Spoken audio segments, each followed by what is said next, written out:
Warning, our podcast is uncensored and is intended for adult listening only. The stories we tell you are usually filled with disturbing content, including crimes against children, domestic violence, murder, and all other terrible things. Be advised this is not for the faint of heart or easily offended. Please do not listen if you are sensitive to these issues or topics. So, hello. What is up? What is up?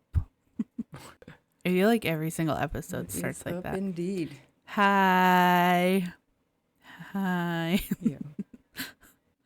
So this is interesting. Yet another experimental platform that we're using to record. And seems to be working, I think. Should work. If it doesn't work, then try something else next time. I quit. Just kidding. So the case that I'm going to tell you about today is very much ongoing. This happened in February 2024, and we still don't have a trial yet. But anyways, have you ever heard or seen anything about Madeline Soto? I feel like what I'm about to say is going to be like a little sad, but I feel like there's just been so many Madeline murders that I would not be able to remember the last name. So I'm going to have to wait, sadly. Well, not that sadly. I don't know. Okay. Well, this Madeline is was a 13-year-old little girl from Kissimmee, Florida, who was last seen on Monday, February 26, 2024. This was one day after she and her family celebrated her 13th birthday. That birthday party was on the Sunday. It was a family-only thing. So Maddie's mom had to work and could not attend the birthday party, but she had her boyfriend, Stephan, pick Maddie up after the birthday party and take her home to help her get ready for bed, get her ready for school the next day, and tuck her in before mom got home from work around 10:30 p.m. So mom did end up saying that she saw and spoke to Maddie that night. Maddie told her about her birthday party, but that was the last time she saw Maddie. So she said that after a few months, and at the beginning she claimed that she had seen her daughter in the morning before Maddie left for school. But like I said, later admitted that she did not see her and that she heard noises in the kitchen that morning, but she assumed Maddie was getting ready for school around 7:38 a.m. Why would she lie about that? Yeah. And I mean, it could be not even wishful thinking, but just like I always say, like, when a kid's missing and the parent's story doesn't quite add up or make sense, I always try to put myself in that position, and I wonder if I could think straight. Do you know what I'm saying? Or if I would remember little things like that, I would assume I would be so flustered and worried that I don't know if I could form a sentence, but it just makes me curious, like, if it was a lie or if it was just truly her mind racing and like getting her days mixed up. But I don't know. If it was a lie, that's weird, but whatever. Yeah, and I think you're going to have a lot more questions about this mom as we go. So anyways, that was jumping ahead a little bit, but mom, she's been a bit of an issue throughout this entire investigation. So if you have questions, just kind of jump in, because there's so much bullshit around this investigation. There's no way I can hit on every little thing in one episode, but I'm going to kind of take you through Maddie's disappearance and then what we've found out since and where we're at now, without getting into every little detail because there's so much. Okay. So around 4:30 p.m. on that Monday, Maddie's mom, whose name is Jennifer Soto, went to pick her up from her school, Hunters Creek Middle School. However, Maddie wasn't there. So Maddie's mom thought maybe she had walked home, or maybe she could have walked over to her grandmother's office after school since it was nearby. So she drove around the area for a little bit, but she couldn't find Maddie anywhere. At this point, she now drove back to the school, and she realized that the school was closed. She contacted some of Maddie's friends, and none of them had seen or heard from her all day. Jennifer then emailed one of Maddie's teachers, but this teacher told her that Maddie actually never even made it to school that day. Oh. She was marked absent all day. Jesus. So at that point, she called 911 because she realized that something obviously was really wrong. But, I mean, what time do you think that would have been if you take her story? Maddie wasn't officially reported missing until around 8 p.m. that night. So Jesus. there's a little bit of a time lapse there. But I mean, I kind of get it if you're looking everywhere and you're talking to friends and stuff, but in what order? Because you go back to the school and realize it's closed. That, I mean, at that's least not 8 o'clock at night. you said she was 13, or Yeah, just turned 13 the day before. well, then you do have to give it a little bit more leeway just because of the age. It's not like she's 9, like teenagers Yep. can go and do their own thing, and sometimes it's a matter of being like, where the hell are you? Are you That's just right. in trouble, or are you in trouble Right. by your parents? So there is a lot of body cam video, police interview video, audio, documents, all of it.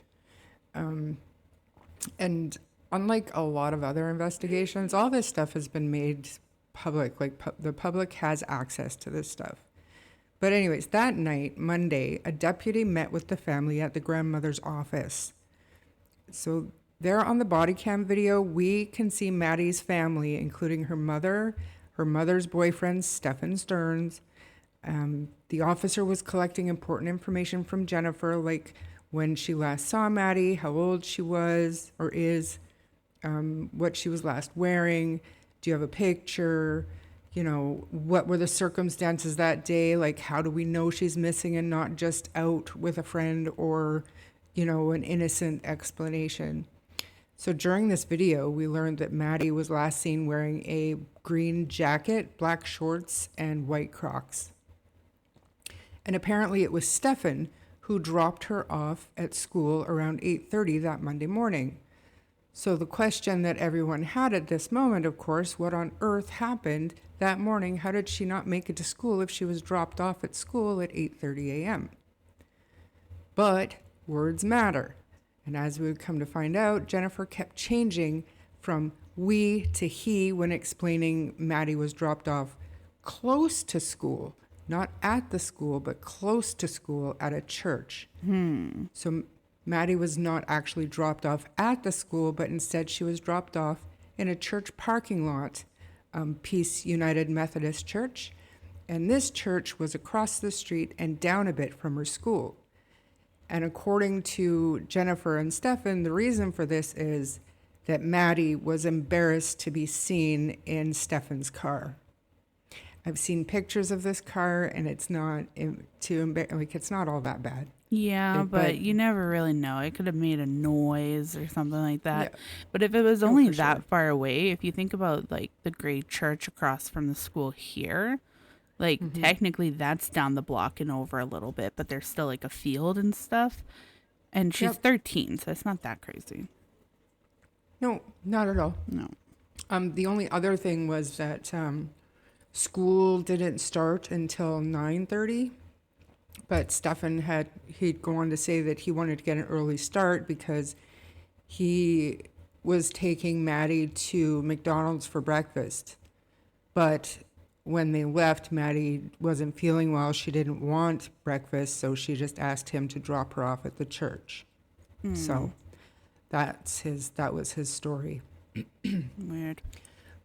But Maddie also left her phone at home that day, which her mom did say is not that unusual, and it's happened in the past because apparently Maddie is forgetful. She also has ADHD and anxiety. One of the medications that this child is taking for all that was Adderall. I'm not sure how I feel about that, but I don't know much about Adderall other than it's abused by a lot of adults, used almost like a speed. Like it works differently in adults than kids, from what I understand, but I mean, it was prescribed by a doctor, whatever, but she was on that medication. It made her very forgetful, and she had forgot her phone at home that day. What? So then, yeah. Mm. Yeah, so then they decided that they were going to try tracing her school laptop, her school-issued laptop. Maybe it could have pinged somewhere. Maybe it would show at least where the laptop was, but the laptop had been turned off all day. It was never powered on all day. So since her phone was left behind at home, Jennifer, she decided she was going to go through it. She wanted to see if there was any sort of lead or tip or maybe a text message that had been exchanged that would indicate where she was or if she had plans to go somewhere that day or who she was with. Just looking for anything that she could find. She also said that Maddie was very open with her. She would always just tell her everything, like even if she had a crush on somebody or anything like that, but she still needed to search her phone. She needed some reassurance, and rightfully so. Nothing that indicated that Maddie was planning on running away or that she was planning on meeting somebody was found on the phone, though. So then Jennifer's sister, I believe it was, she was shown by police footage to try to ID a person seen in the church parking lot that morning that could have been Maddie. So because of all of that, her mom was now worried that maybe she had been abducted when she was crossing the street to go to school. She had been seen at the church, so now, like, how did she not make it across the street to get to school on time? And she had an hour to do so. So Madeline's aunt also spoke to the media, and she said that she doesn't believe that Maddie would ever just pick up and run away with no trace of anything. But come to find out, the person seen on the video was more than likely not Maddie. However, it was too blurry to see anything specifically or to do like a confirmation that it was or was not Maddie. Mm-hmm. So back then, like right when Madeline was reported missing that Monday night, law enforcement immediately started searching for Maddie. And then on Tuesday morning, the Orange County Sheriff's Office launched a massive search effort to find Maddie. They had more than 50 members of the Orange County Sheriff's Office response team searching for her. Sheriff's deputies also used canines and a piece of Madeline's clothing so that they could try to track her, but they found nothing. 2 days after going missing, a press conference was held to update the public and spread the word about Maddie's disappearance. They wanted to spread this as much as possible to see if anybody saw anything in or outside of the area, just if anybody knew anything at all. Time was now ticking, and this little girl was missing and obviously in danger to them.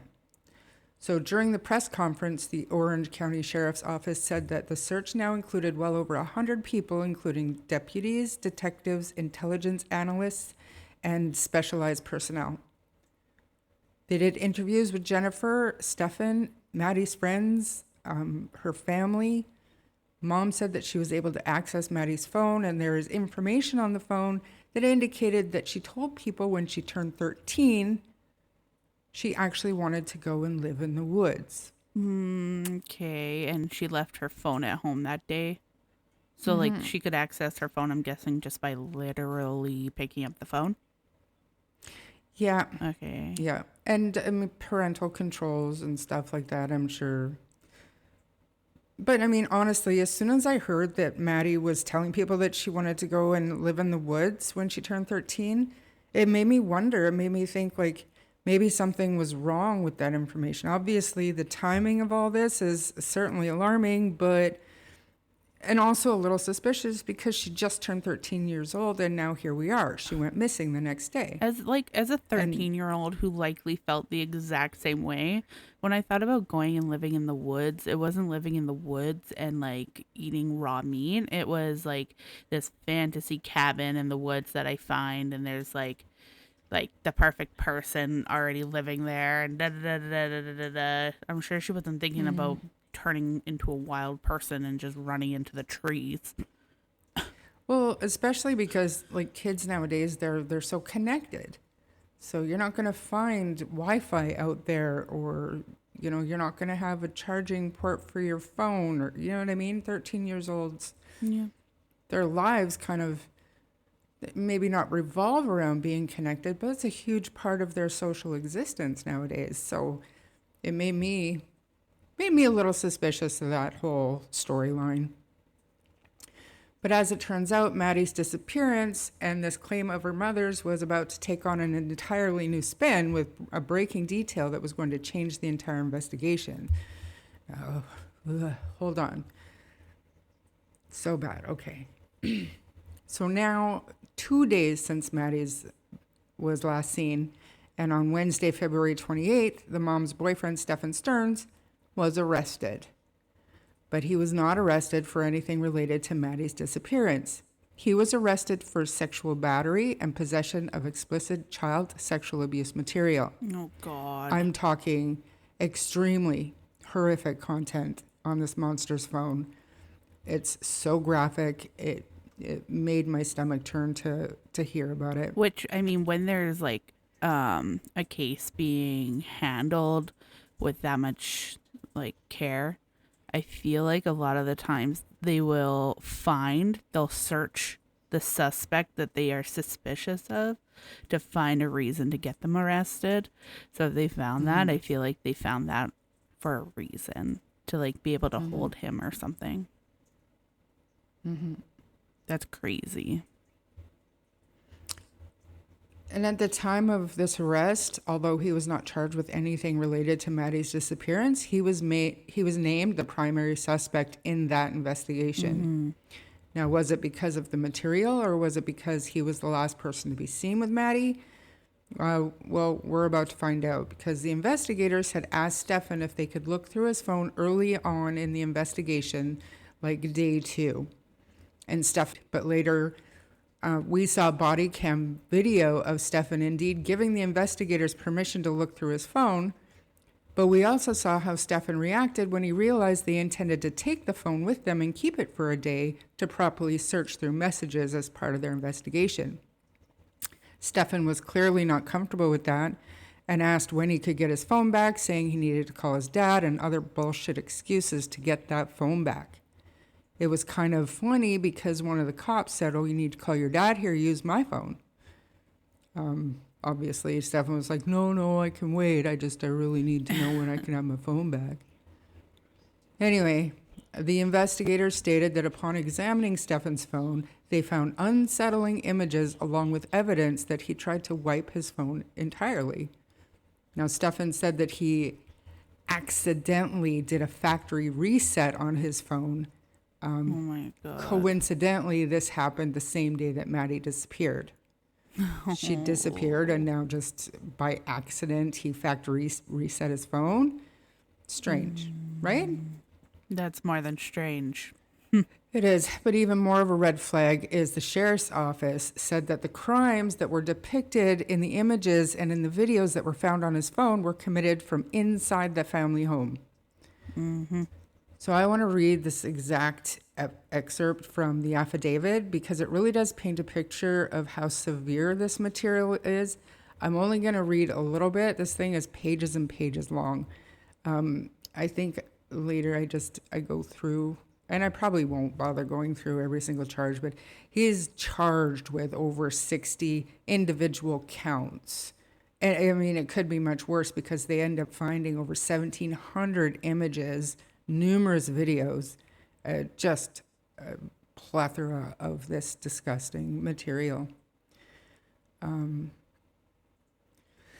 So this material is extremely explicit in nature. So I don't know if I should even bother saying trigger warning. Our listeners know what we're like. We don't censor ourselves. But so an interview was conducted with Stephan Sterns, who advised he picked Madeline up and dropped her off in front of Peace United Methodist Preschool. This was down the street from the school, and he dropped her off at 8:40 a.m. Hunters Creek Middle School begins class at 9:30 a.m. During the interview with Stephan, he provided consent to search his phone. However, he stated that he accidentally performed a factory reset on the phone on February 26, 2024, the same day that Madeline went missing. So the next section, some names are redacted for obvious reasons. As we get into this, I'm going to go ahead and give a trigger warning. It is graphic. It says, upon reviewing the contents of Stephan's phone, several images and videos were located which depicted blanks, breasts, vagina, and anal opening as the focal point of the pictures and videos. There were also pictures and videos depicting blanks, vagina, and mouth being penetrated by a penis. As such, the files depict the sexual performance of a child. It should be noted the penis observed penetrating blank had distinct markings on it, which consisted of bright pinkish colored skin below the head of the penis until approximately a quarter of the length down the shaft of the penis. Several other pictures capturing the distinct pattern were observed on the phone. Further, and as your affiant was reviewing the pictures and videos, I observed several different pieces of clothing to include patterned underwear, shirts, blankets, and sheets. Then Okay, a bunch. Yeah, sorry. The name is redacted, but they were taken within the house Right, where there's only one child. right, Okay. right. So she would have a reason to fucking run away, Yeah, but he would also have a reason, a motive to yeah. get rid of her. Got it. So then there's a bunch of sentences that are redacted, and it continues and says, based on the totality of the circumstances, your affiant has probable cause to believe that Stephan Sterns committed a sexual battery on blank. So this was not only a huge bombshell because it showed how truly disgusting this creep is, and he's videoing himself and keeping the images. The name has been redacted, but I'm just going to point out that the images were taken from inside Jennifer Soto's house that she shared with her daughter Madeline, Stephan, and they did have one other female roommate who had a young son. I think she had shared custody of that son. He wasn't there all the time. I'm not going to share anything else on that, but like I said, he's video himself. He has all these images, full penetration, the focal points. I'm not going to re-say it, but we all heard what we heard. I'm reading what I'm reading. It's so disturbing and foul. But towards the end of the affidavit is when they say, we observed the exact same underwear, shirts, blankets, sheets that we observed in the home. It showed that this material was taken from inside the family home.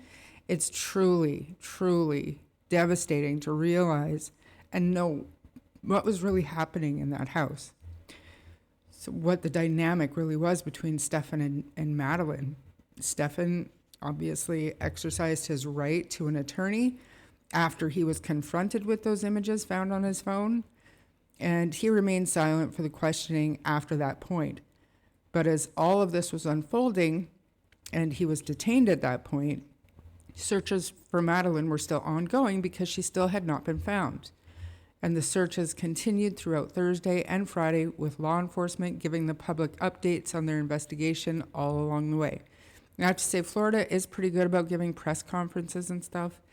I don't know why most other states aren't like that, because it doesn't seem to have influenced the investigation in any sort of way. It's just keeping the public informed.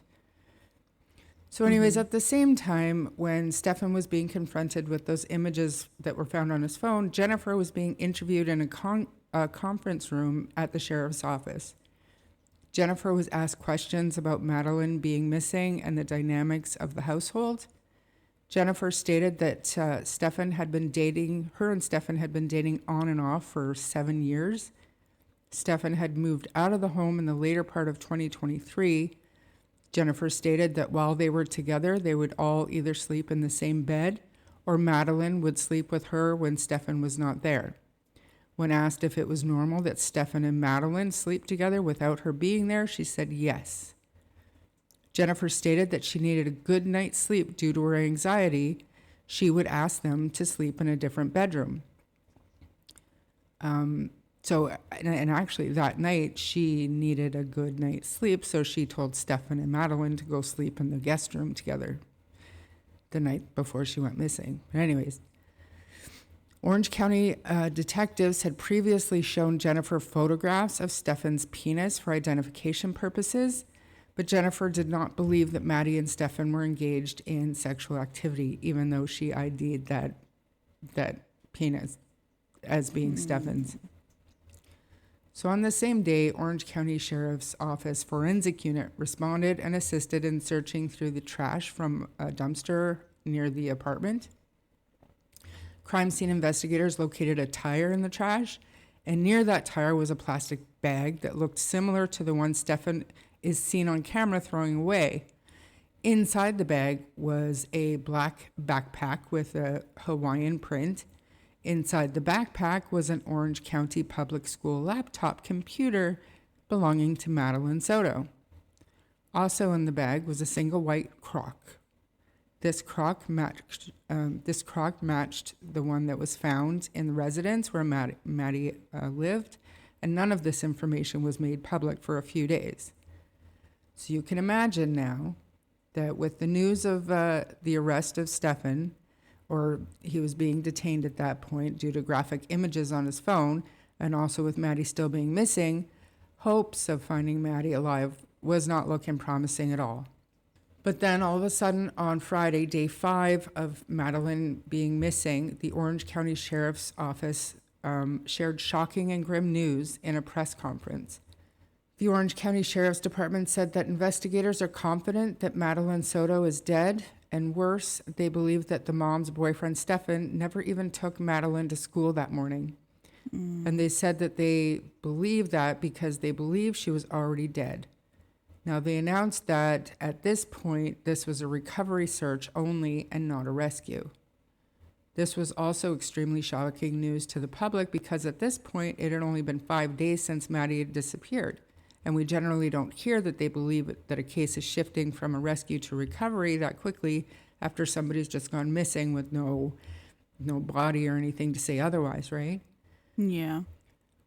So this led many people, myself included, to think that investigators must have some sort of evidence that indicated that Maddie was in fact no longer alive, especially for authorities to make such a public announcement with such certainty. With such certainty. Police came out and made this public announcement. They said, "We no longer believe that Madeline is alive. We think she is dead. This is a recovery. We've also notified her parents.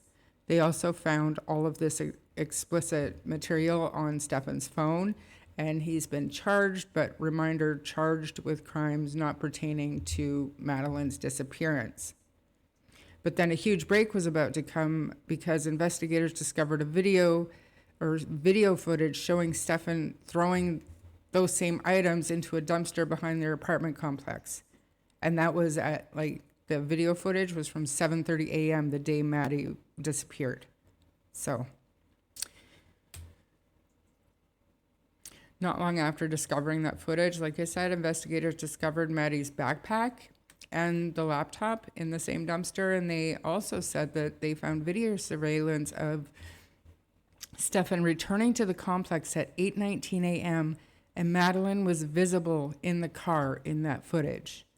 The footage showed Stephan stop the car and also clearly showed Madeline in the passenger seat, slumped over with her mouth wide open. Police say they do believe Maddie was not alive in that footage. Before that, investigators also found footage of Stephan throwing the items into the dumpster. And after finding that footage, investigators found Maddie's backpack, laptop, and everything else. So it's all kind of adding up. And not too long after Stephan left that complex with Maddie in the passenger seat, Stephan was seen on another camera in the parking lot of a hotel moving Madeline's body from the passenger seat of the trunk of the car. Crazy.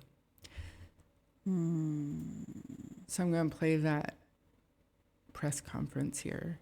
Okay. All right.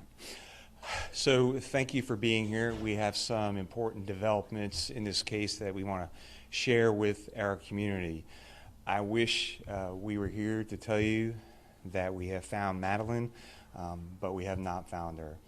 Last night, detectives from the Kissimmee Police Department met with Madeline's mother, and they had to tell her the very devastating news that although we have not found Madeline, we are now confident that she is dead. So our efforts will be focused on recovering Madeline. Dozens and dozens of detectives, crime analysts, and specialized team members have been working nonstop and following up on every single lead and every shred of evidence. Our detectives have determined that Madeline was never dropped off on the morning of February 26th near her school. Instead, we believe she was already dead at the time and that Stephan Sterns moved her body in the early morning hours on that day.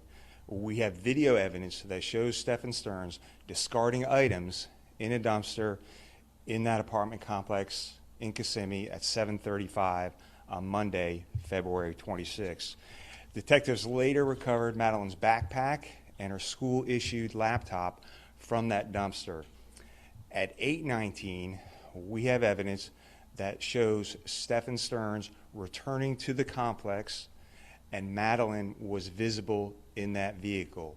We believe she was already dead at that time. As a result of that, although the initial missing persons investigation started in Orange County, the Kissimmee Police Department will now be taking over the investigation and will become the lead agency. And of course, the Orange County Sheriff's Office, all of our support personnel will be available and will still be assisting in this investigation. So this time I'm going to turn it over to Chief Holland from the Kissimmee Police Department. Chief? So February 29th, 2024, detectives contacted Jennifer and advised her that crime scene technicians were there to collect additional items that were seen in Stephan's photographs.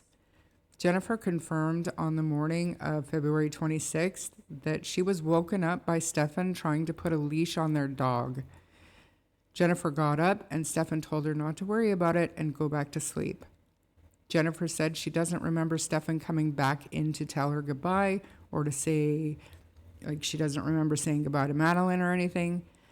The detective asked her about writing a statement to Orange County deputies about seeing Maddie on the morning of the 26th, and that's when Jennifer stated that she wanted to believe she saw Madeline that morning, but she actually did not see her. Jennifer said that Madeline picked out clothes to wear on the evening of the 25th, and that's how she knew what clothing descriptions to give the officer the next day when she reported Maddie missing. Jennifer was asked to explain her and Stephan's sex life, which she described as vanilla. Stephan would want to have anal sex with her, but she said she didn't want to. And detectives also asked her about what medication Madeline was taking, and Jennifer stated Madeline was taking 20 milligrams of Adderall and 25 milligrams of hydroxyzine, whatever that is. No idea. So 7:30 p.m. that same day, an extradition felony warrant was issued for Stephan Sterns. And on March 1st, 2024, detectives contacted Jennifer at her residence for a follow-up interview. She was advised that they would be taking her to the Orange County Sheriff's Office to retrieve her vehicle. Jennifer became silent for a few moments, and then she started to cry. Jennifer said that she had been avoiding the internet because of the things being said or leaked to the media, and it was so traumatizing for her. So the detective asked Jennifer where she had actually physically gone out and looked for Madeline since she had gone missing. And Jennifer said that she had not looked anywhere for Madeline because she wanted to be home in case she came back. So who did go to look for her then? Before she called the police at 8 or 9 or whatever. Right, and that was the last that she actually physically went out and looked for her because she wanted her to, she thought that she would come back home, so she didn't want to leave her home. But basically in the next breath, she said Jennifer said that she had been staying at her sister's house because she didn't want to be seen in public. So she's not at home where she said that she wanted to stay in case Maddie came home, but she hasn't been looking for her daughter either. Yeah, it's pretty conflicting, but I mean, so far, I don't know if you have more information. It's giving guilty as fuck Stephan, and in what's it called when you're in something you don't want to believe it, so you're in denial. In denial. Oh my gosh. But I Talk about mean, writer's block. But I mean, in denial would be one thing, but I mean, this woman allowed her 12, like, it had been going on for years. So she allows her daughter to share a bed with this man. I don't know. I don't know, man. So on March 1st, still on March 1st, later on in the day, police received a tip that led them to the discovery of Maddie's body. Someone had reported seeing a man matching Stephan's description in an area, changing a flat tire on a silver car, matching the one Stephan drove. Knowing that Stephan had told investigators earlier that he indeed had a flat tire while en route to his vape shop that morning, investigators followed up on that tip and ended up finding Madeline. On March 2nd, the autopsy was performed. It was performed by Dr. Stephen Gills. And prior to the autopsy, once they examined Madeline's body, when it was initially uncovered, they noticed that her socks were very clean on the bottom. The medical examiner expressed concern over the hyoid bone in Maddie's neck. It stated that the right portion of the bone was not intact, which could possibly be related to her being strangled, which ended up being what the medical examiner determined to be the cause of death. So at this point, Stephan had been charged with capital murder. One of the great things about the state of Florida is that prosecutors, they can seek the death penalty for sexual abuse of a child under 12 years old. So either way, I think they were probably going to seek the death penalty for this guy, but they are for sure seeking it in the murder case. The images found on Stephan's phone showed years of abuse, dating back to when Maddie was 8 or 9 years old, maybe even younger. Needless to say, they are seeking the death penalty for the murder of Madeline. Another fact we've since found out is that Mom would allow Maddie and Stephan to share a bed in the family home all the time. So the night before Maddie went missing, when Jennifer got home from work, Maddie told her all about her birthday party and the presents because, like I said, Jennifer was working and couldn't attend her birthday party. But Mom told Maddie and Stephan to go sleep in the guest bedroom because she needed to get a good night's sleep. Disgusting. Disgusting. Like what? What? Whatever. A statement made to investigators later on by Jennifer that she had talked to Stephan in the past about her real fear that she did not want to be in a, quote, Woody Allen situation.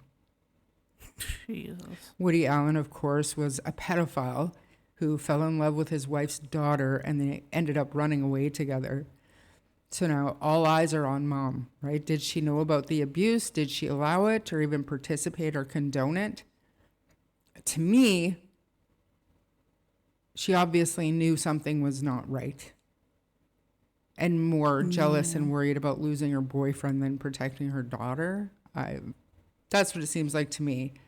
But investigators have said there's no evidence that more than one person was involved in the murder of Maddie, and Mom has not been charged with any crime as of yet. So like I said... Yeah, I mean, yeah. Yeah. I mean...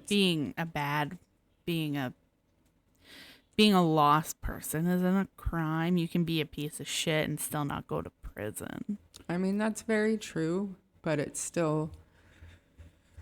It's suspicious. There's red flags, and you naturally want to try and hold somebody accountable for something like that. Because it's not just like the one person who kills a child, you start kind of looking at the people around, because you always feel like, Yep.